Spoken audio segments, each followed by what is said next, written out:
Se existe uma sociedade que parece simples, mas não é a Sociedade de Advogados. Ela tem um regulamento próprio na OAB, não pode ser empresária e, quando mal estruturada, gera conflitos graves, principalmente no momento de saída de um dos sócios. No vídeo de hoje, eu vou explicar como realmente estruturar uma sociedade de advogados de forma segura, do contrato até a apuração de haveres.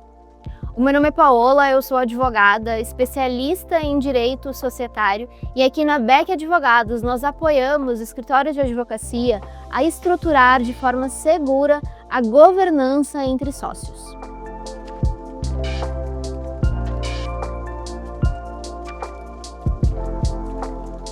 O primeiro ponto que é importante destacar sobre sociedade de advogados é a natureza jurídica dessa sociedade. Ela é uma sociedade simples, ou seja, uma sociedade que desenvolve uma atividade intelectual. Ela não é e nem pode ser uma sociedade empresária.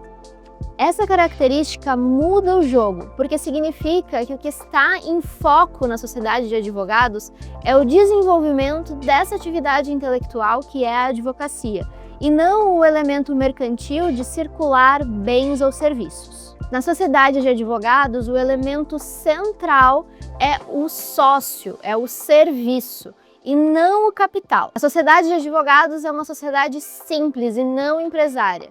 Por mais que o escritório seja enorme, conte com muitos sócios e filiais em todo o país, por mais que a estrutura seja complexa, ainda assim será uma sociedade simples e não uma empresa. Justamente por esse motivo, os contratos de sociedade de advogados não são registrados no órgão de registro mercantil e empresarial, que é a junta comercial. Os contratos sociais de escritório de advocacia são levados a registro em órgão próprio, que é a OAB.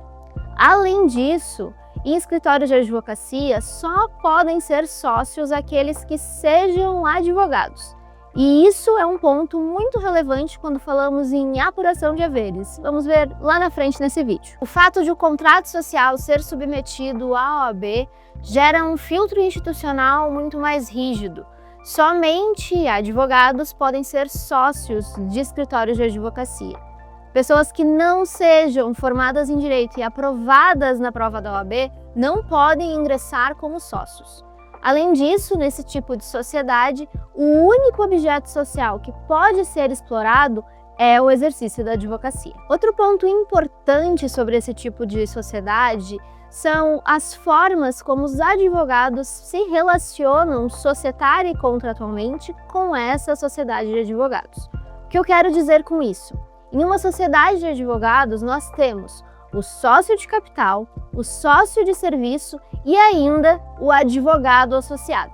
Nós vamos falar um pouquinho sobre cada uma dessas categorias. O sócio de capital é aquele que vai efetivamente colocar dinheiro, integralizar o capital social da sociedade. Ele vai participar dos resultados, votar em reuniões e, se esse sócio eventualmente se retirar ou for excluído, para o sócio de capital são apurados haveres, ou seja, é necessário verificar quanto que vale as cotas que este sócio retirante, excluído, tem, para saber quanto a sociedade vai pagar para ele neste evento de saída. Já o sócio de serviço é aquele advogado que não contribui com dinheiro, ele não contribui com capital. O que ele vai colocar na sociedade é o seu capital intelectual, o seu serviço. O sócio de serviço, ele recebe pelo resultado, recebe distribuição de dividendos, participa do resultado e ele também vota nas reuniões de sócio. Mas diferente do sócio de capital, o sócio de serviço, em um evento de saída, caso ele se retire ou seja excluído, ou mesmo em um falecimento, não há de se falar de apuração de haveres. E por fim, nós temos o formato do advogado associado. Este só tem um vínculo contratual com a sociedade de advogados. Ele não possui vínculo societário. Esse contrato de associação entre advogado autônomo e escritório também precisa ser levado a registro na junta comercial, mas não gera uma relação societária.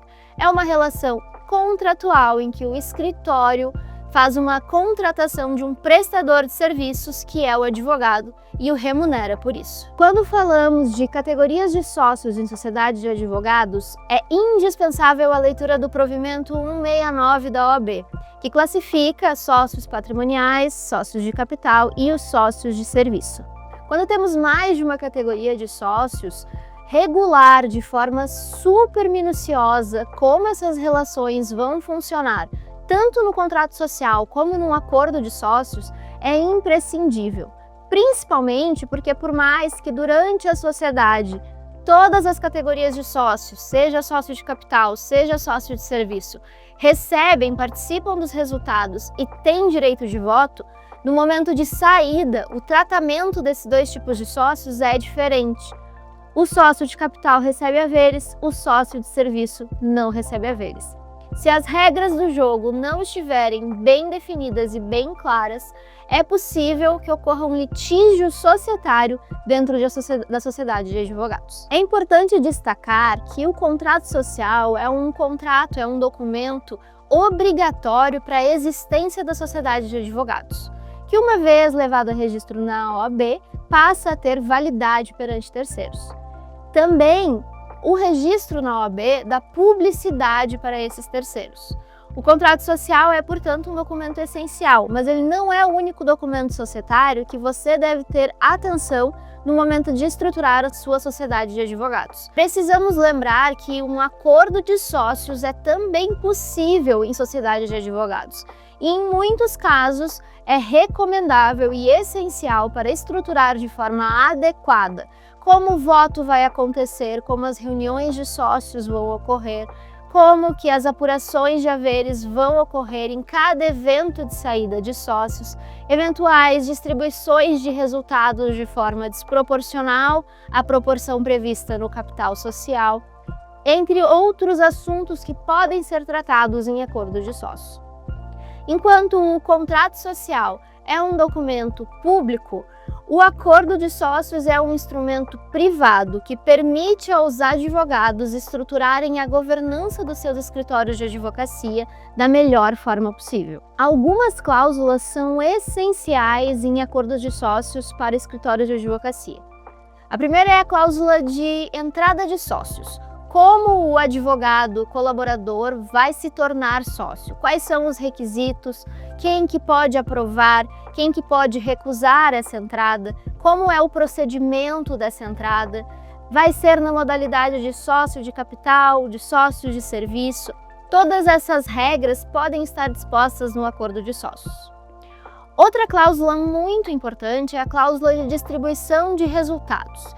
Quem serão os sócios gestores? Esses sócios gestores serão remunerados por distribuição de dividendos, receberão prolabore. Qual será a métrica de prêmios ou bonificações? Existirá ou não? Isso tudo também fica regulado no acordo de sócios. Depois é preciso pensar em cláusula de exclusão de sócios, falta grave, concorrência, justa causa. Tudo isso pode ser hipótese de exclusão de um advogado de uma sociedade. Cláusula de não concorrência, igualmente, é muito relevante, pensando em quais clientes, em quais condições e por quanto tempo esse advogado que se retira fica obrigado e vinculado a uma não concorrência. Outro ponto a ser destacado é a cláusula de resolução de conflitos.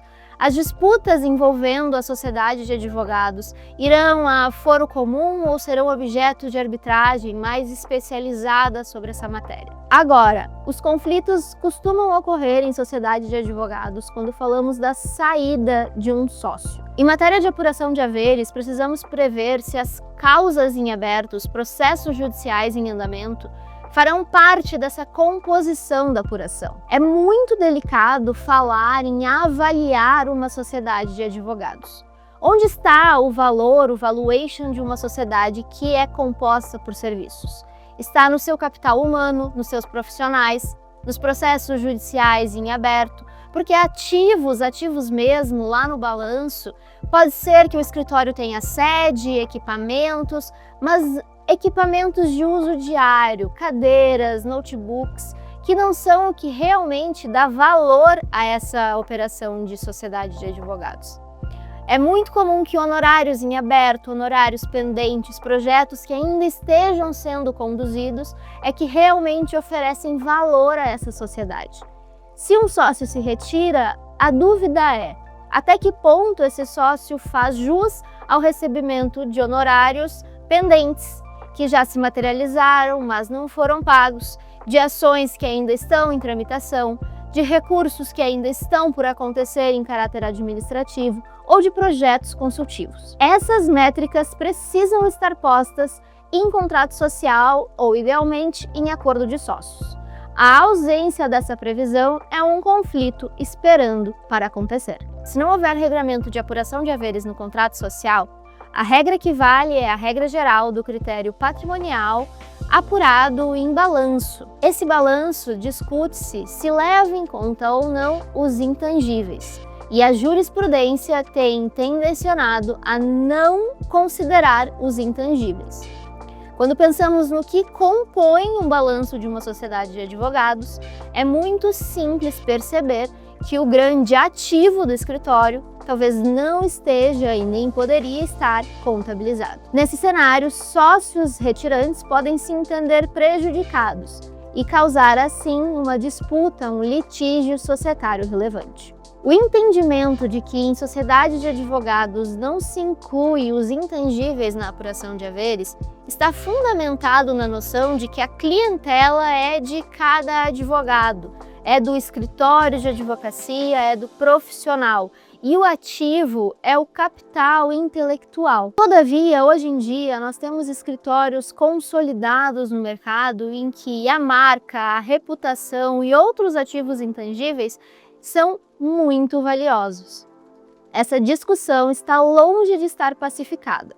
Por isso é importante refletir qual regramento você e os seus sócios querem que passe a vigorar no seu escritório de advocacia. A sociedade de advogados não é só sobre dividir custos e dividir honorários. Ela é sobre como funciona no dia a dia o relacionamento entre advogados que possuem um nível de dependência grande entre si, dentro daquela organização, dentro daquela instituição.